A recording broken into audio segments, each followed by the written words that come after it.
Hey guys, welcome back to True Crime with Shannon, where I cover missing persons, unsolved cases, crime news, and more. Well, today we got the jury selected and some pre-trial motions, pretty much just one motion that was happening at the end of the jury selection today in the weapons charges against Adam Montgomery, aka Teardrop. So they finished that selection, and I'm going to show a bit of the video. I'll include a link to the raw footage if you would like to listen to it in its entirety.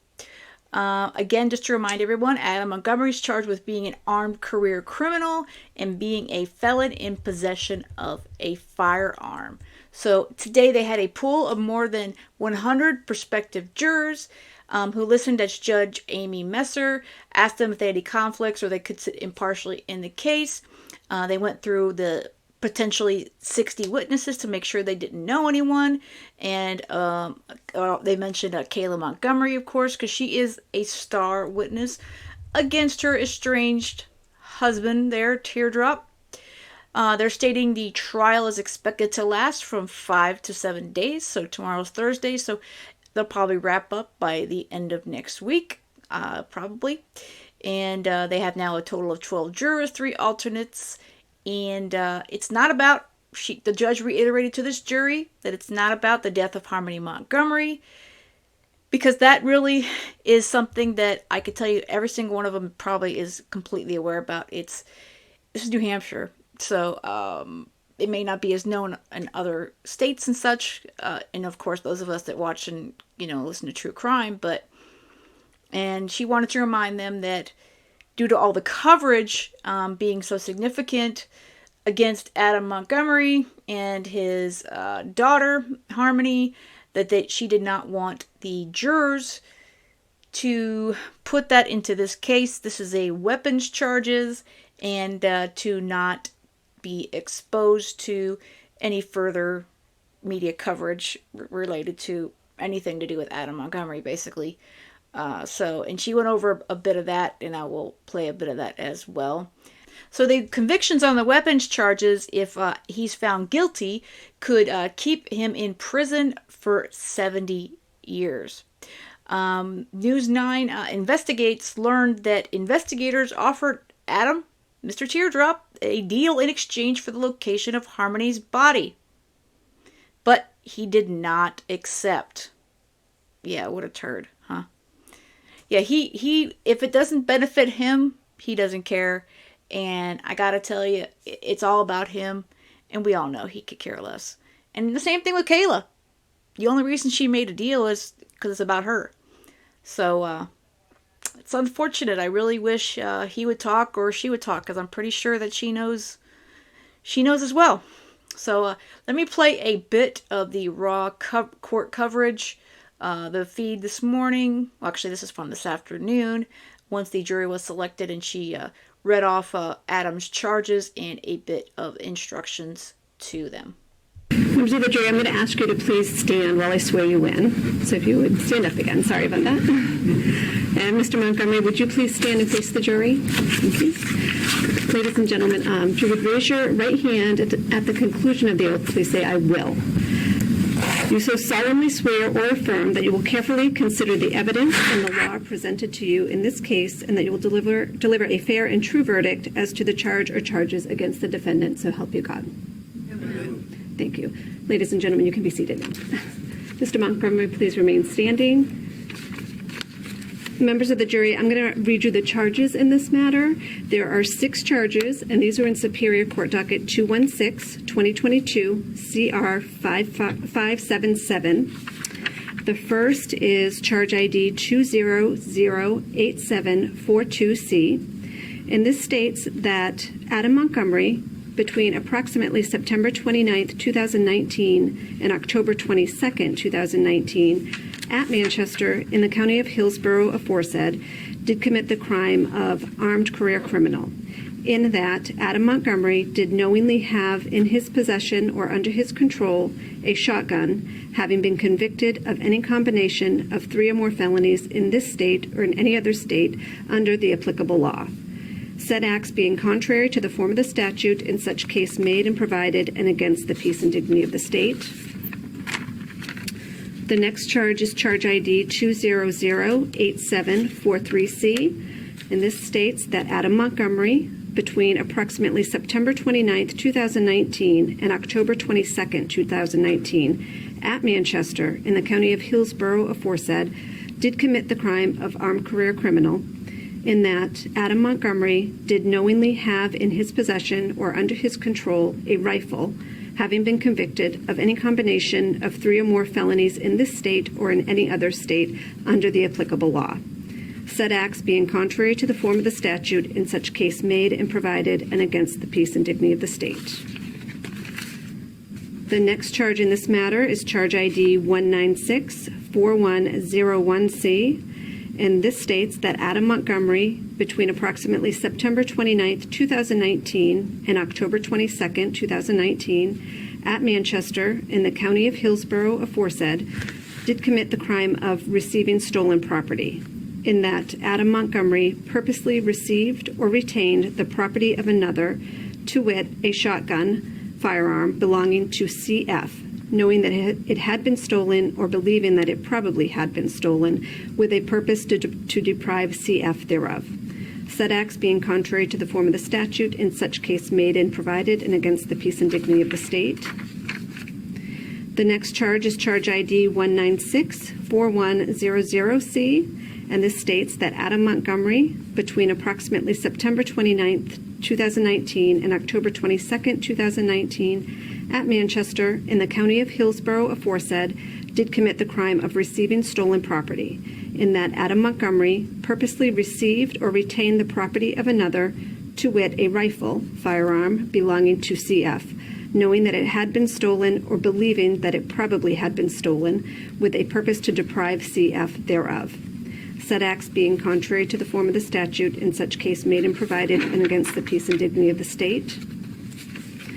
The next charge in this matter is charge ID 1964099C, and this states that Adam Montgomery, between approximately September 29th, 2019 and October 3rd, 2019, at Manchester in the county of Hillsborough aforesaid, did commit the crime of theft by unauthorized taking or transfer, in that Adam Montgomery purposely obtained or exercised unauthorized control over the property of another, to wit, Montgomery stole a shotgun firearm from CF's residence with a purpose to deprive CF thereof.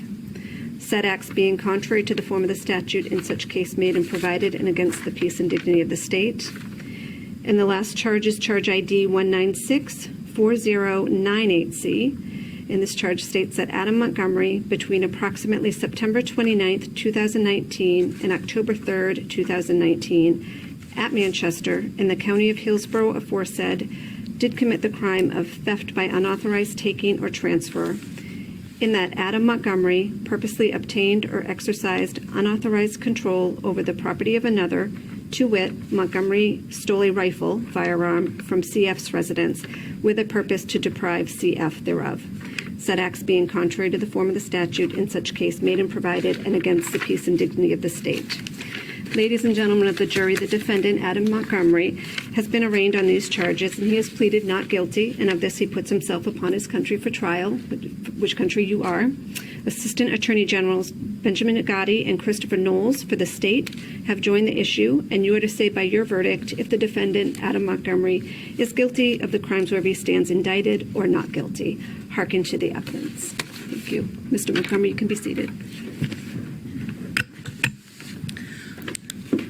All right, ladies and gentlemen, as I said before you left for lunch, I'm going to give you a set of instructions now. So please just listen carefully. Members of the jury, tomorrow morning you will hear opening statements by counsel. Now I'm going to give you some general instructions as to the law that applies to this case and some other matters, which will give you some guidance as you consider the evidence in this case. After you have heard the evidence, and you have heard closing arguments, you will hear further instructions from the court, and then you will retire to the jury deliberation room to decide your verdict. You should consider all of the instructions that I give to you, both now and at the end of the case as a whole, and not single out one particular instruction as stating the law. You will also have a written copy of my instructions with you in the jury deliberation room. So, ladies and gentlemen, I will give you as many copies of these instructions as you like. I generally send in 6 copies, but juries often ask for 12, and we send the additional 6 back as soon as you request them. This is not a memory test. You are going to have all of these instructions in writing with you when it comes time to deliberate. So for now, all I ask is that you please listen carefully to these instructions. The function of the court and the jury. In order to reach a fair and just verdict, you must understand and follow the law as I explain it to you. For example, you have to understand the definition of the crimes with which the defendant is charged. You have to understand how convinced one way or the other you should be before you reach a verdict. You have to understand what to consider in deciding whether to believe a particular witness. These instructions will explain the law as to these and other matters so that you can reach a fair and just verdict. It is your duty as jurors to follow all of the instructions I'm about to give you. Regardless of any opinion you may have as to what the law ought to be, the law as I explain it to you is the law you must follow in reaching your verdict. It is up to you to decide the facts. You must decide the facts solely from the evidence in this trial.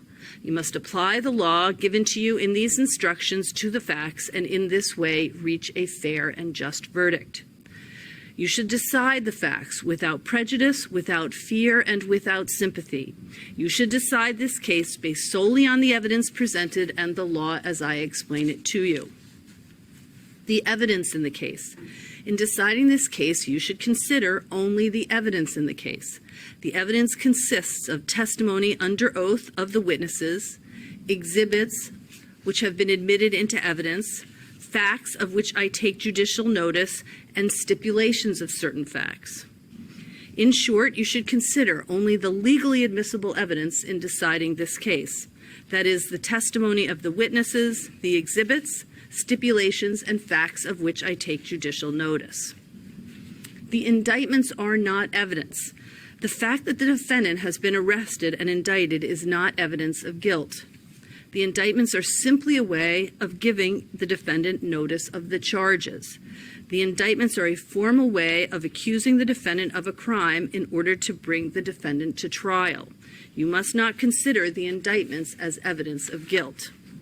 As you were instructed during the general selection process, there is a presumption of innocence that applies and continues throughout this trial until the state convinces you beyond a reasonable doubt that the defendant is guilty of each and every element of the offense with which he has been charged, and the defendant has no obligation whatsoever to prove his innocence in this matter, and that includes the right not to testify if he so chooses. You are not allowed to draw any unfavorable, adverse, or negative inference if the defendant does not take the stand in this matter.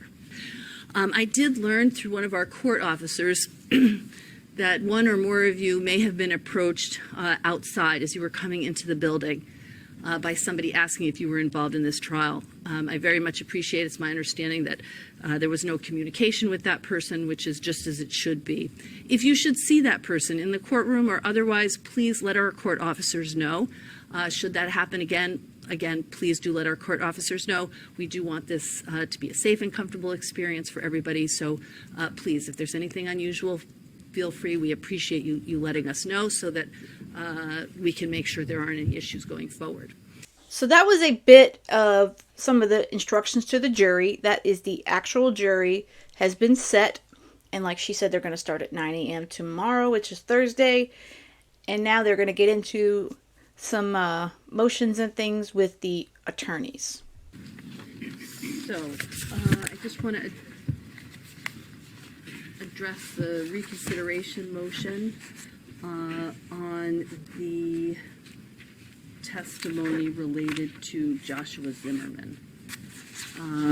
So I've had an opportunity to review the motion. I guess, it's only just come in, so I think my preference would be to hear from the defense first to see whether there is an objection, and if so, what that is. Attorney Smith, do you want to do that rather than my hearing from the state first, given that they've had an opportunity to write their motion? Sure. Okay, good. So the state says that the court, overlooked certain facts and inferences with regard to the distinction between an AR-15. And an AK. Looking at these two initials for so long, an AR-15 and an AK-47, and the relationship between what the two involved parties said to each other. Well, I don't believe that the court did. The information was provided to the court in the motions, and the court made its ruling based on the information provided in the motions. Since then, and it is by a Zwicker letter dated May 26, with regard to Tara Hebert, and May 28 with regard to Josh Zimmerman, that things come a little bit different. And so I'm going to address the new information, because the old information, I think that your ruling is solidly there. So now, based on the new information, Josh Zimmerman says something about confusing and not necessarily knowing the difference between an AR-15 and an AK-47, and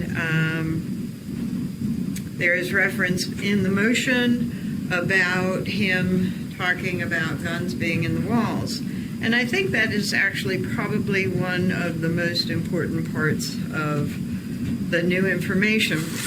So, to set a little time frame, in 2019, the summer of 2019, Adam Montgomery and his family lived at 77 Guilford Street.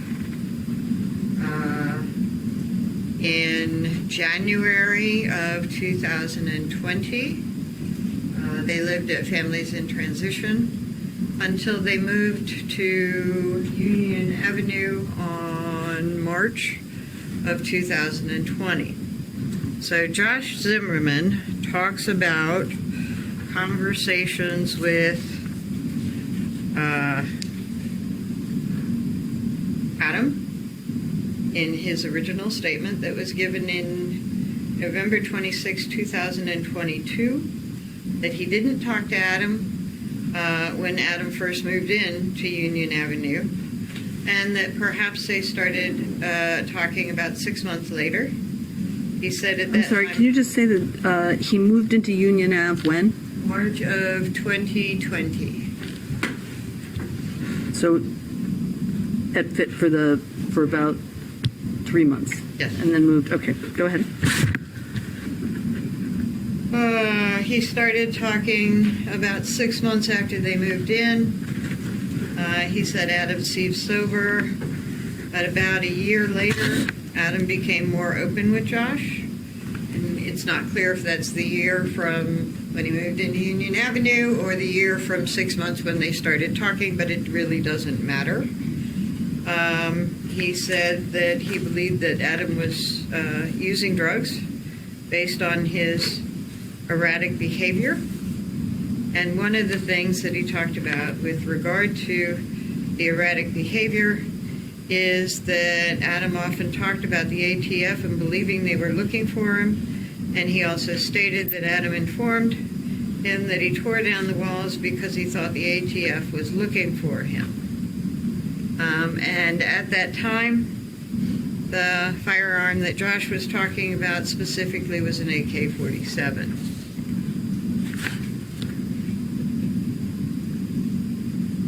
And is this tearing down of the walls and the ATF, does he say that was when he was living at Union Street?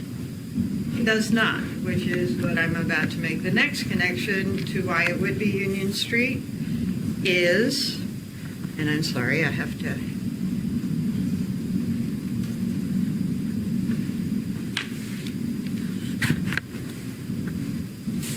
Losing my place, but I'll get it, sorry.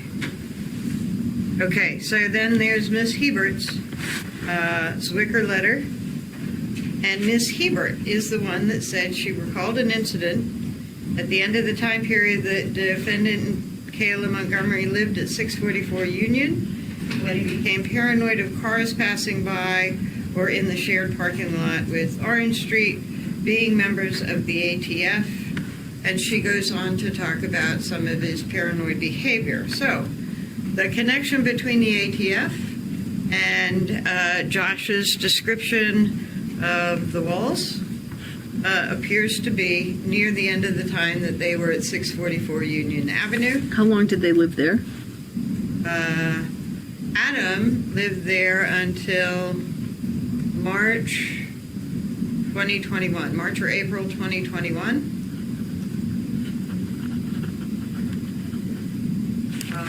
Kayla Montgomery remained there for a period of time after.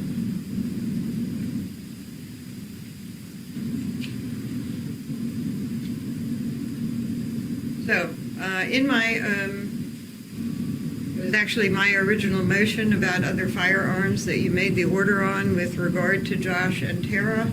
I indicated that that she specifically said AR-15, and it appered to be admissible because she was referring to an AR-15.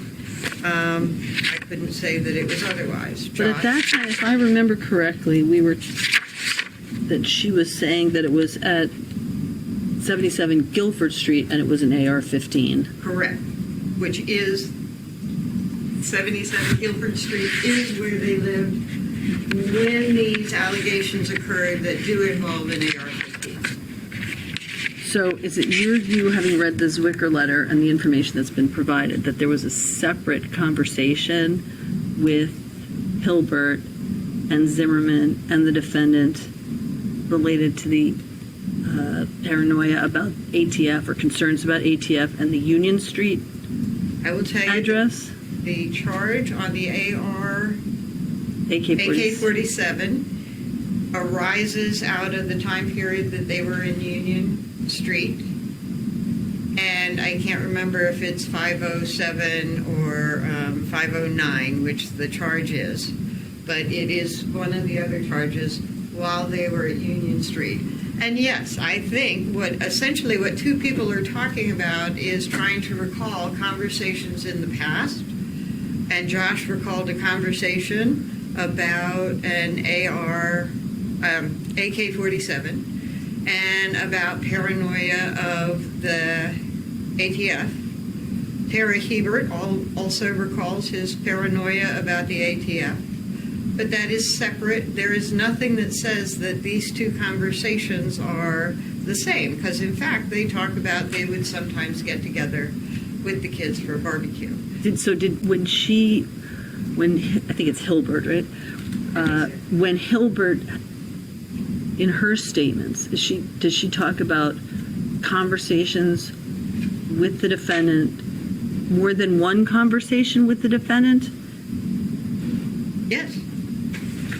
On several occasions between approximately February 2021 and summer of 2020.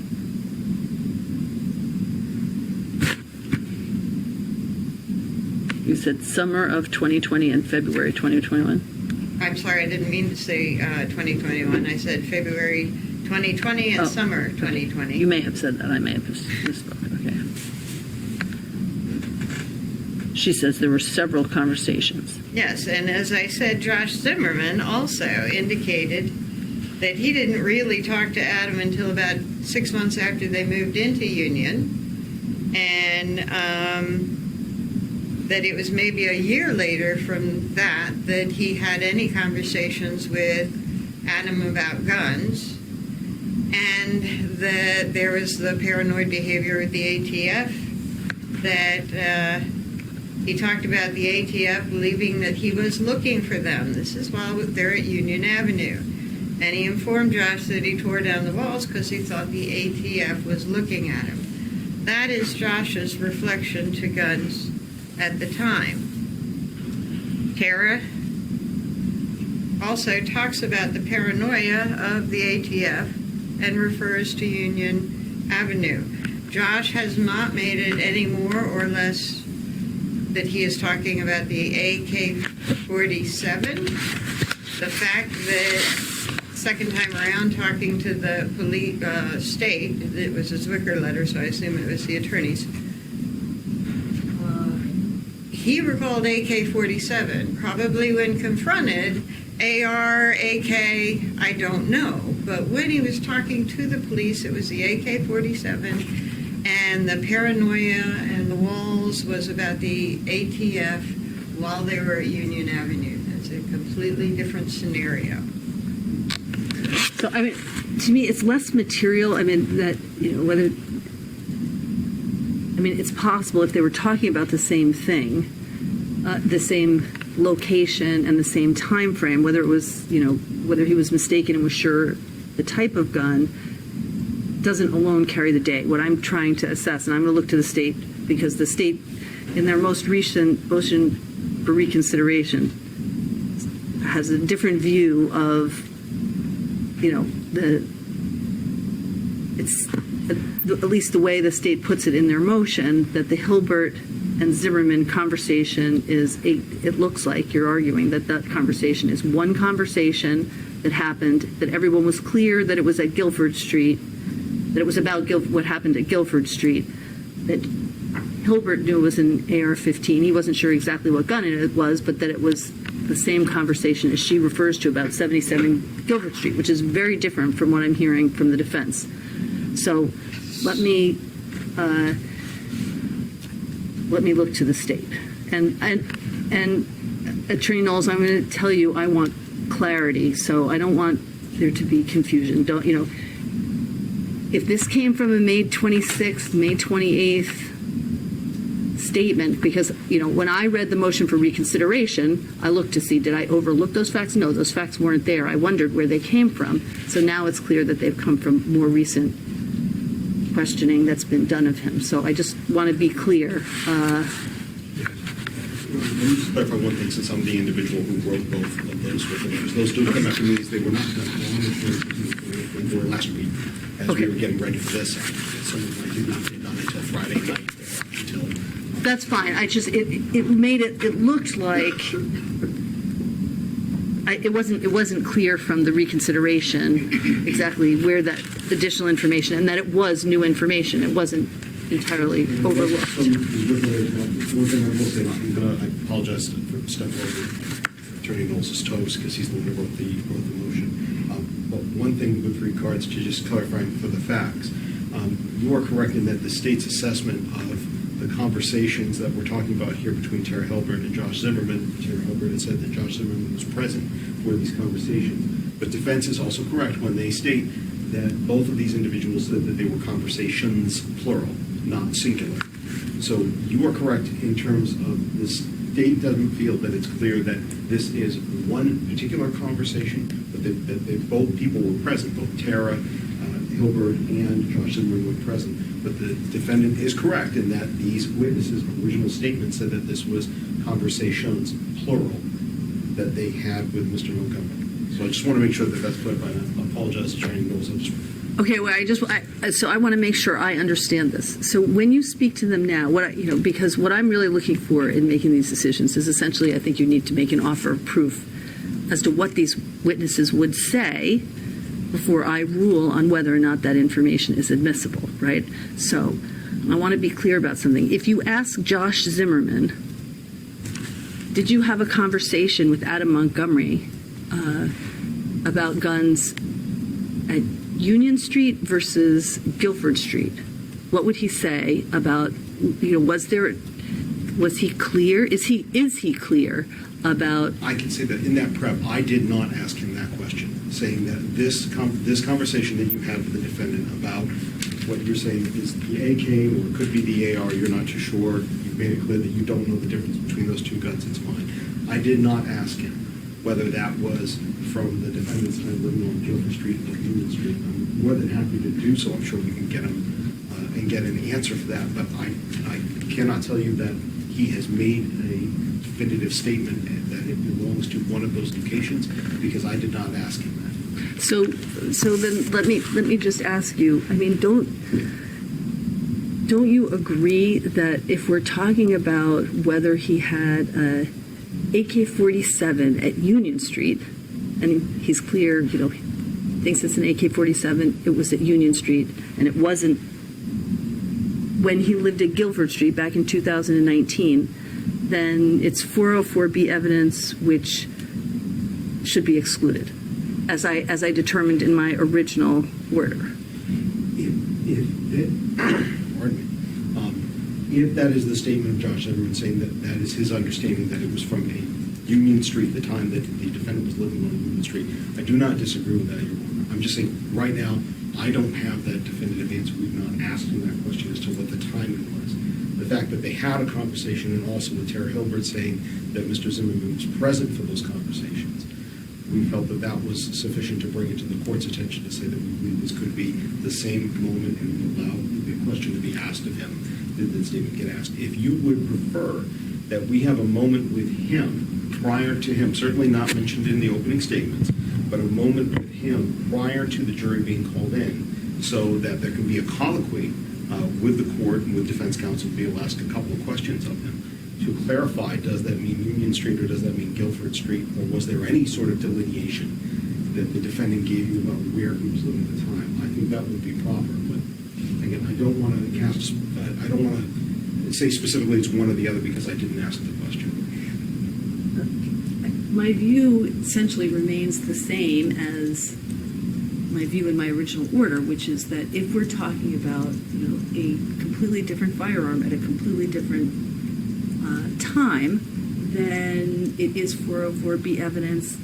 There is no non-propensity purpose for which it is being offered, and therefore it would be inadmissible. However, if it were as Tara Hilbert testifies, that yes, we had this conversation, he was talking about guns that he had, he was worried about ATF, but this was back in 2019 at the Guilford residence, then I think it is part and parcel or intrinsic to theft cases, receiving stolen property, etc., and would be admissible. So I do think that it's, I don't want you to elicit that on the stand for the first time if it's inadmissible evidence. So I think that the state can clarify this with the witness beforehand. I'm not convinced that we need to do a voir dire of it. If the state can get some accurate information, which of course then would go to the defense.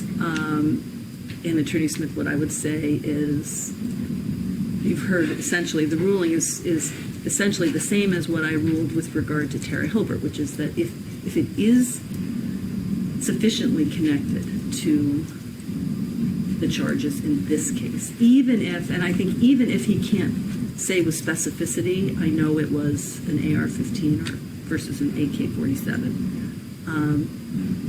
That confusion is certainly an area for cross-examination, but it has to be connected more directly, both temporally and spatially, to these offenses to be admissible. And I don't know that we have that yet, on one direction or the other. My concern is, and in my original motion conceded, Tara Hebert made that connection. I agreed it's admissible. They are partners, boyfriend, girlfriend, husband, wife, I'm not sure. And over this many interviews right now, if they haven't gotten that from Josh, and quite frankly, I think they've gotten the opposite, it should stop here, and this should be what Josh Zimmerman has to say, and they can put it in on the charge on the AK-47, and somebody can decide if it's reliable or not.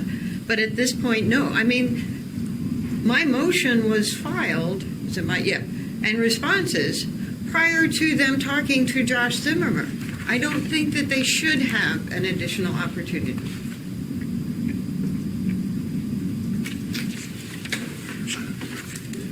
Two different parts to that, Your Honor. I think, first of all, it is the state's obligation in all times, if we learn of something new, that we need to be able to share that information straight away, which we've done. I can think of the most recent one individual last week that shared 2 pieces of information, which the state is not going to be eliciting from them whatsoever because it recognizes the time frame of what's going on and when that information got shared with us last Friday, and that was turned over to defense. I think that to say that the state is to stop asking questions or to stop trying to find out more information from the witnesses, I think that's a problem, and to make sure that we're not disclosing what the truth of this particular witness might be.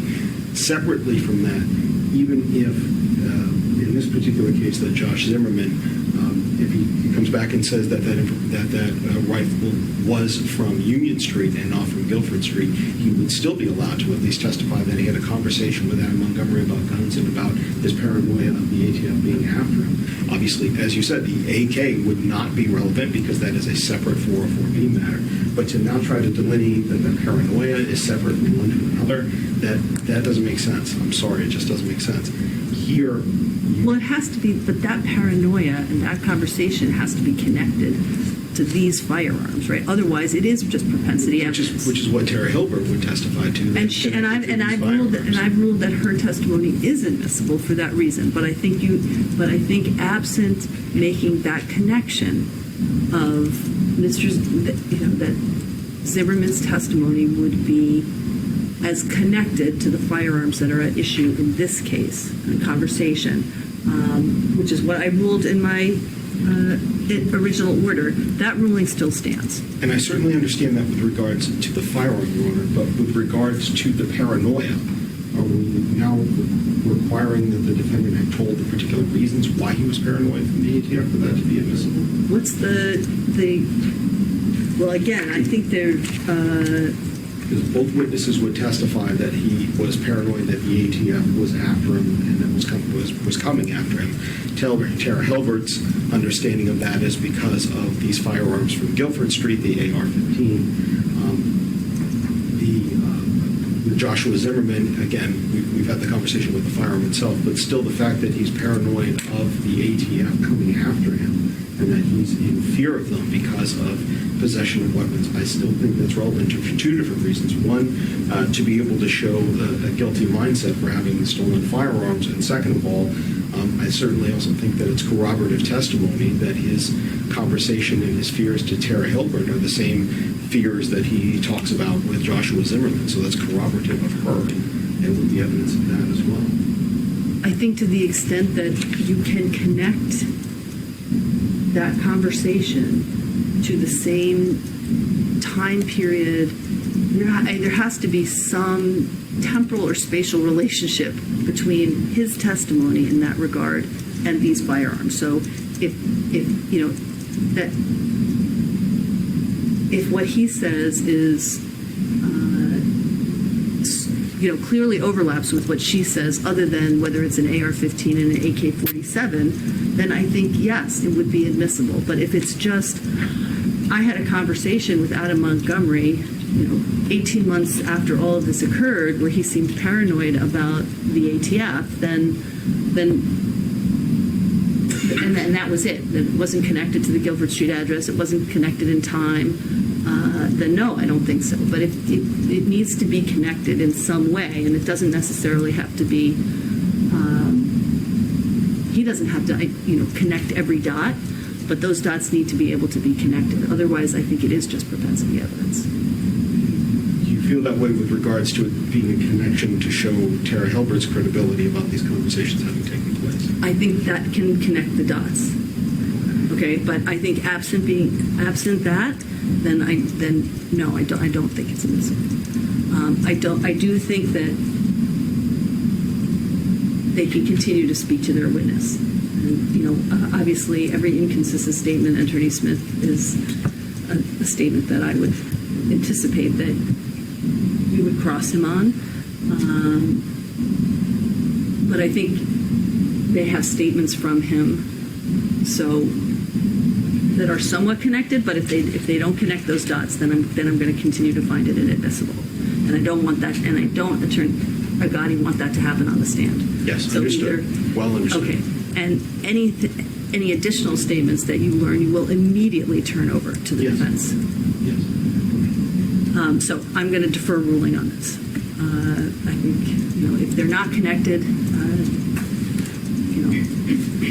then we're not going to try to admit it, okay? Understood. All right. So I think that covers the preliminary issues. Wow, that's a lot. And I actually edited that down. So there seems to be a discrepancy, not only in the, if it's an AR-15 or a 17, I guess what type of rifle it is, but more so of, I guess, the address that Teardrop was living in at the time that this occurred. So that's what looks like there was a bit of disagreement between the state and the defense team on that one. So, yeah, it's always interesting to hear the attorneys go back and forth on some of these things, even though they can be a little long-winded. But with that said, looks like tomorrow morning at 9 a.m., they're going to start the trial. I'm going to include a link to Sleuth Mom. She will be streaming the trial on her channel. So if you would like to listen or watch or both, please do head over there and let her know that I sent you. And with that said, I will keep you guys updated on this. I'll probably do a video either Friday or Saturday to get you guys see where we're at on this one. So, but it's not the murder trial that we want, but we're gonna hopefully get the Adam locked up behind bars for a good long time, and then we'll get some justice for Harmony. All right, guys. I hope you guys have a great rest of the day, and most of all, stay safe.